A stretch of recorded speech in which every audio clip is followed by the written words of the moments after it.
22. The sufferings of Paul.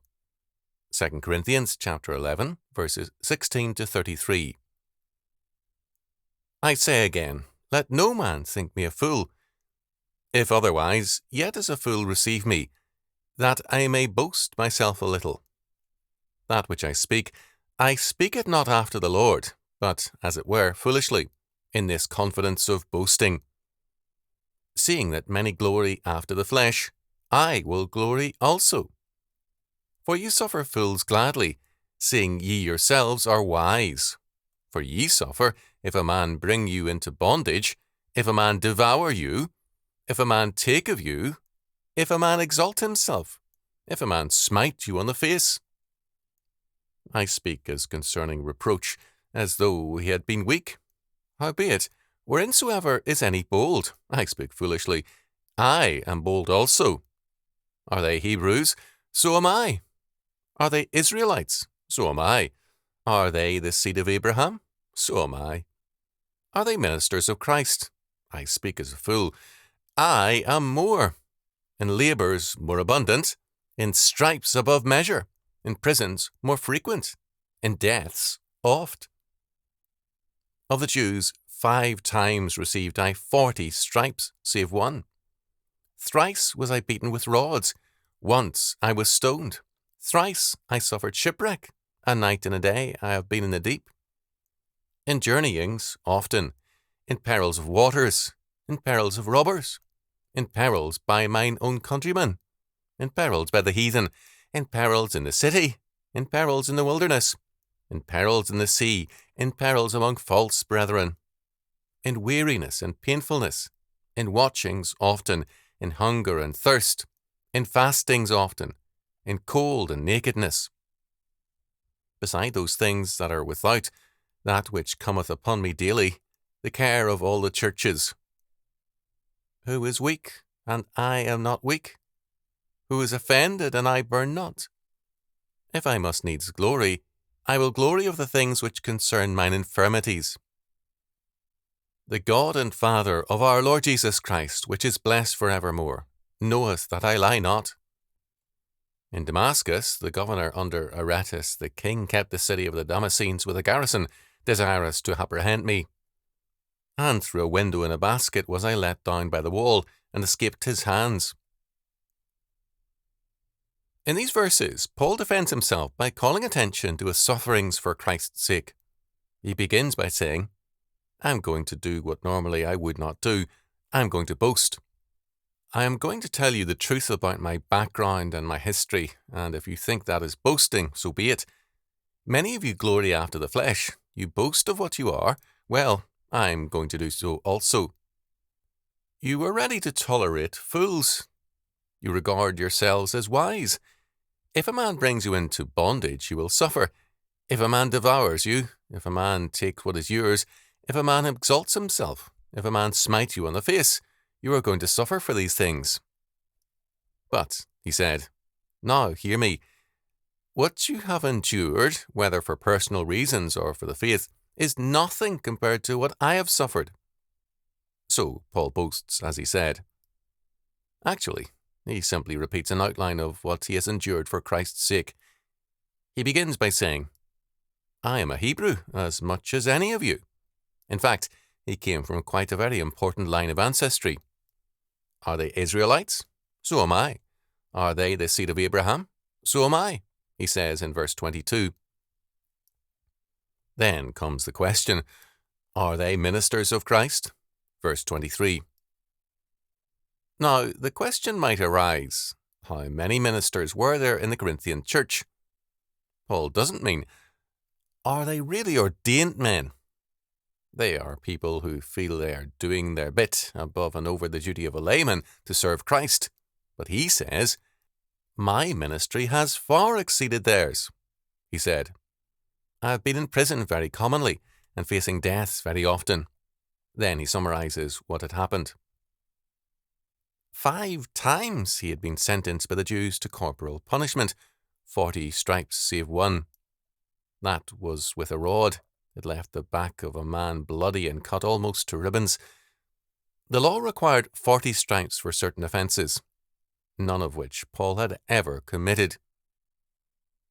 It was the Hebrew custom to make it 39 only, and to claim that they were erring on the side of leniency, and to avoid killing a man. So they saw it as a virtue. Thrice was I beaten with rods, once was I stoned, and it is surprising that he did not die. Thrice I suffered shipwreck, a night and a day I have been in the deep. Verse 25. It is surprising that he survived 3 shipwrecks. In those days, if you were on a ship, the likelihood of a storm destroying the ship was very great. In fact, on the Mediterranean during the stormy season, ships did not go to sea, or if a storm came, they headed for the nearest port. The ships did not have the facilities that are commonplace now in the way of lifeboats, life preservers, etc. So it is amazing that 3 times he experienced shipwreck and did not perish. In journeyings, often, in perils of waters, in perils of robbers. That is, these are the things that have happened. In perils by mine own countrymen, in perils by the heathen, in perils in the city, in perils in the wilderness, in perils in the sea, in perils among false brethren. Verse 26. He goes on to recite what all he had suffered. Then he reminds him at the conclusion that when he was converted and was in Damascus, he had to be let down through a window in a basket by the wall in order to escape from the king's hands and certain death. Verse 33. It is obvious that Paul was not only a faithful apostle, but he suffered a great deal at the hands of the ungodly as well. Paul's preeminence was equalled by his persecution. This should not surprise us. Paul displeased men because he pleased God. Preachers today seek to please men, not God. Church members may all be saved, but they are sinners saved by grace, and they sometimes walk outside of grace. Let us consider the church today. How many pastors suffer for their faith? Not many. For one thing, there are not that many who preach the faith, who believe every word of God, so that what they are preaching is often simply a form of humanism under the guise of the gospel. Recently I heard of a church not too very far from here, within the state, where a young man, a member of the church, seduced 2 virgins in the church. He felt not the least bit of shame at what he was doing in the church and out of the church. The pastor insisted on excommunicating him, but the young man's father was an elder. What happened? The elder is now trying to oust the pastor for being unforgiving to his unrepentant son. Thus, one of the finest pastors I know is in danger of losing his pulpit. The unusual aspect of this episode was that the pastor acted.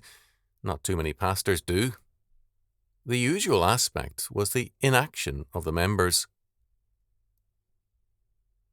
According to the Bible, you are only entitled to forgiveness by God and anyone who is godly if you have truly repented and, where restitution is possible, have made restitution.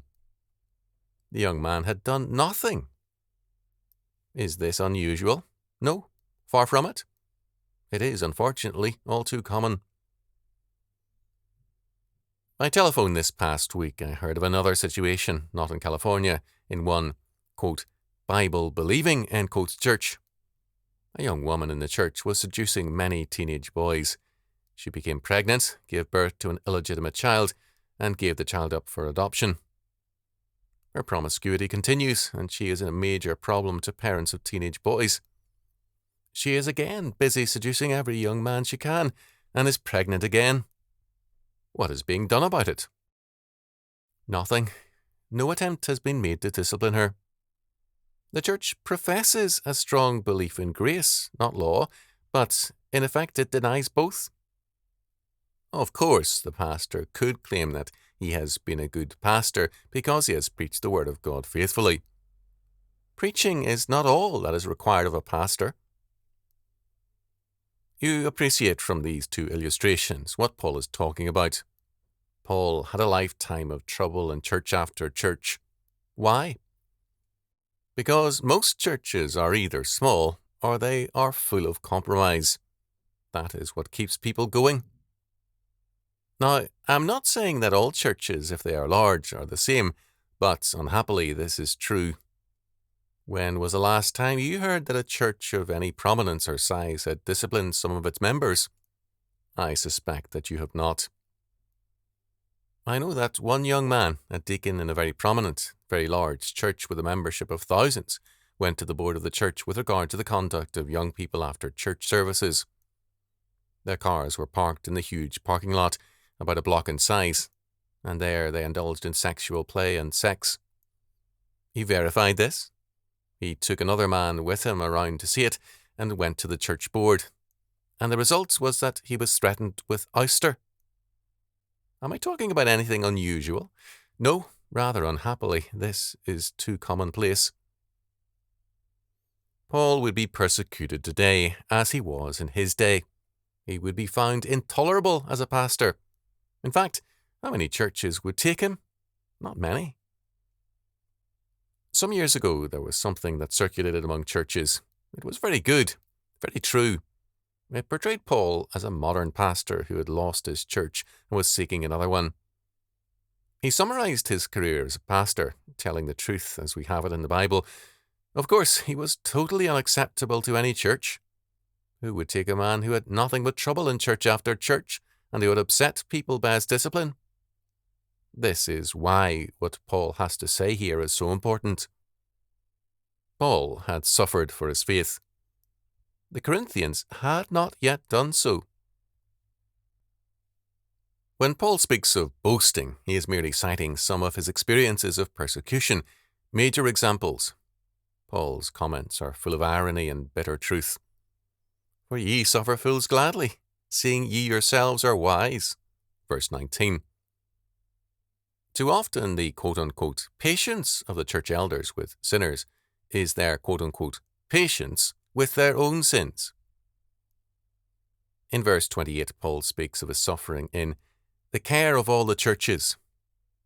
The punishments he had experienced paled beside this, and Paul cites them as the climax of his sufferings. As an apostolic pastor, Paul had not been merely a judge. In verse 29, Paul says, "Who is weak, and I am not weak? Who is offended, and I burn not?" This verse tells us much about Paul. He felt the problems of believers as intensely as they did, if not more so. Like a true parent, he suffered with his family. Almost as an afterthought, Paul reminds his readers of his persecution as far back as his conversion in Damascus, verses 32 and 33. Because he was converted, he was going to start preaching, and they knew the power of Paul. The king was going to have him arrested and imprisoned at the very least. This was at the instigation of religious authorities. He escaped by being let down by the wall in the basket. So, Paul is telling us it is not enough to believe the word. We have to apply the word in the church, in our families, wherever we have any authority. If more people did as Paul did, there would be a tremendous explosion around the world in the churches. But, as a result, there would be stronger and better churches. This text is an important one. Too often, people read it for its biographical data and then forget about it. But Paul is talking about the pastorate and its responsibilities. It needs to deal with sin. It needs to confront the ungodly. It cannot be compromising and figure that good, sound preaching is enough. It is not. So, the life of Paul tells us that while patience and loving kindness and forbearance are required, so too is godly discipline. Very logically, Paul obliterates the criticism of his foes. They may call it boasting, but it is the truth. In the process, they are compelled to see themselves as enemies of Paul and Jesus Christ, unless they repent.